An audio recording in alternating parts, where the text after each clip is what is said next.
మా అమ్మ కాకరకాయతో ఒక కొత్త రెసిపీ చేస్తున్నారనమాట. ఈ రెసిపీ వచ్చేసి వాళ్ళ వదిన వాళ్ళ కోడల దగ్గర నేర్చుకున్నారు. సో చాలా బాగుందంట. సో ఇంట్లో ట్రై చేద్దామని చెప్పేసి ట్రై చేస్తున్నారు. ఫస్ట్ అయితే కాకరకాయని ఇలా రౌండ్ రౌండ్ గా కట్ చేసుకోవాలి. దాని తర్వాత మంచిగా డీప్ ఫ్రై చేసేయాలన్నమాట. ఒకవేళ ఇత్తులు పెద్ద పెద్దగా ఉంటే ఆ ఇత్తులు తీసేయండి. నార్మల్ గా మంచిగా ఉంటే అట్లా తీసే అవసరం లేదు. ఇంకా మంచిగా కాకరకాయలు డీప్ ఫ్రై అయిపోయిన తర్వాత ఎల్లిగడ్డ తీసుకోవాలి. పొట్టు లేని ఎల్లిగడ్డ, పొట్టు తీసిన ఎల్లిగడ్డ కూడా కావాలి, పొట్టుతో ఉన్న ఎల్లిగడ్డ కూడా కావాలి. ఫస్ట్ అయితే గ్రైండర్ లో సరిపడా కారం పొడి, ఉప్పు, పసుపు, ఇంకా ఏమంటారు చింతపండు అండ్ పొట్టు తీసిన ఎల్లిగడ్డ ఎక్కువ వేయాలన్నమాట. వేసేసి దీన్ని మంచిగా ఒక పేస్ట్ లాగా చేసేసుకోవాలి. సో కాకరకాయ అయితే మంచిగా ఫ్రై చేసేసినాం కదా. ఇప్పుడు వచ్చేసి తాలింపు కోసం పొట్టుతో ఉన్న ఎల్లిగడ్డ తీసుకొని దాన్ని ఇలా దంచుకోవాలన్నమాట.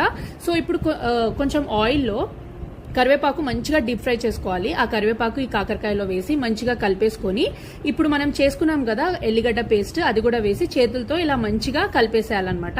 కలిపేసిన తర్వాత ఇంకా దీనికి తాలింపు పెట్టేసేయడమే. ఆయిల్ వేడెక్కిన తర్వాత అందులో జీలకర్ర ఆవాలు వేసేసి, ఒట్టిమిరపకాయలు వేసి, మనం దంచుకున్నాం కదా పొట్టుతో ఉన్న ఎల్లిగడ్డ, అది కూడా వేసేసి అంతే. ఇంకా ఏదైతే తాలింపు ఉందో ఇది ఇందులో వేసేసుకోవాలన్నమాట. కొంచెం లాస్టిక్ కరివేపాకు కూడా వేసుకోవాలి. ఫ్లేవర్ చాలా బాగుంటుంది. దీంట్లోకి వచ్చేసి మెయిన్ గా కరివేపాకు ఇంకా ఎల్లిగడ్డ చాలా అవసరం అనమాట. సో చాలా అంటే చాలా టేస్టీ రెసిపీ. మీరు కూడా ట్రై చేయండి. పప్పుచారుతో అంచుకొని తింటే చాలా నెక్స్ట్ లెవెల్ ఉంటుంది అనమాట. వీడియో కనుక నచ్చితే లైక్ చేసేయండి.